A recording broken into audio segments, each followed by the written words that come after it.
हेडलाईन्सचे प्रायोजक आहे NBC bearings, लांब पळण्यासाठी।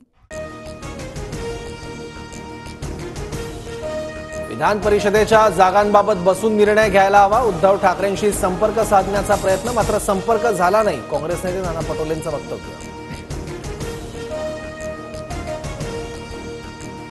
विनोद तावडेंना भविष्यात मोठी जबाबदारी मिळू शकते, कोणती जबाबदारी द्यायची यावर चर्चा सुरू। चंद्रकांत पाटलांचं सूचक वक्तव्य। विनोद तावडेंनी केंद्रात जाऊन कर्तृत्व सिद्ध केलंय, तावडेंना मोठी जबाबदारी मिळू शकेल याबाबत दुमत नाही। सुधीर मुनगंटीवारांची प्रतिक्रिया।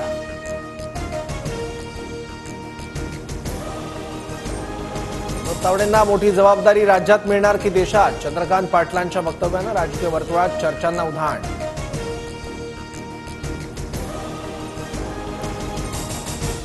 प्रचाराच्या वेळी ज्या पद्धतीने टीका झाली त्यातून समाजात द्वेष निर्माण करण्याचा प्रयत्न झाला। प्रचारातील अतिरेकावरून दूर होत समस्यांवर चर्चा व्हावी। मोहन भागवतांचे सरकारला खडेबोल।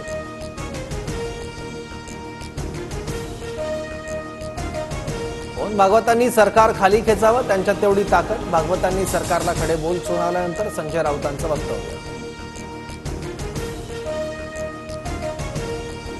भाजपच्या राष्ट्रीय अध्यक्षांचं नाव आरएसएसच्या मुख्यालयात ठरणार, सूत्रांची माहिती। ओम माथुर, सुनील बन्सल यांची नावं चर्चेत।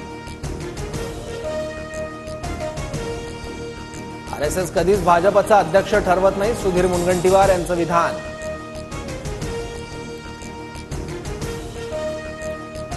चारसो पारच्या घोषणेमुळे लोकांना वाटलं काहीतरी गडबड होईल, विरोधकांनी चुकीचा प्रचार केला। मुख्यमंत्री एकनाथ शिंदेंचं वक्तव्य।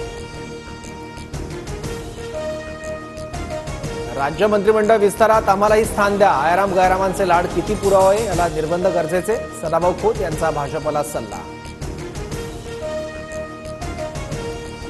आम्हाला बारामतीचा दादा बदलायचा आहे, योगेंद्र पवारांना बारामती विधानसभेची उमेदवारी द्या। गोविंद बागेत पवारांची भेट घेत कार्यकर्त्यांची मागणी। नीट परीक्षेतील घोटाळा प्रकरणाची पुढील सुनावणी 8 जुलैला, सुप्रीम कोर्टानं एनटीएला नोटीस बजावली।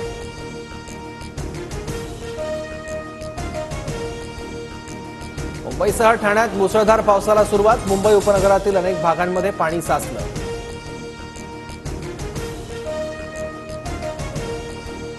सातारा, वाशिम, पुणे, परभणीसह राज्यात जोरदार पावसाची हजेरी। बीडमधील सरस्वती नदीवरील पूल पाण्याखाली। हेडलाईन्सचे प्रायोजक आहे एनबीसी बेरिंग्स, लांब पळण्यासाठी।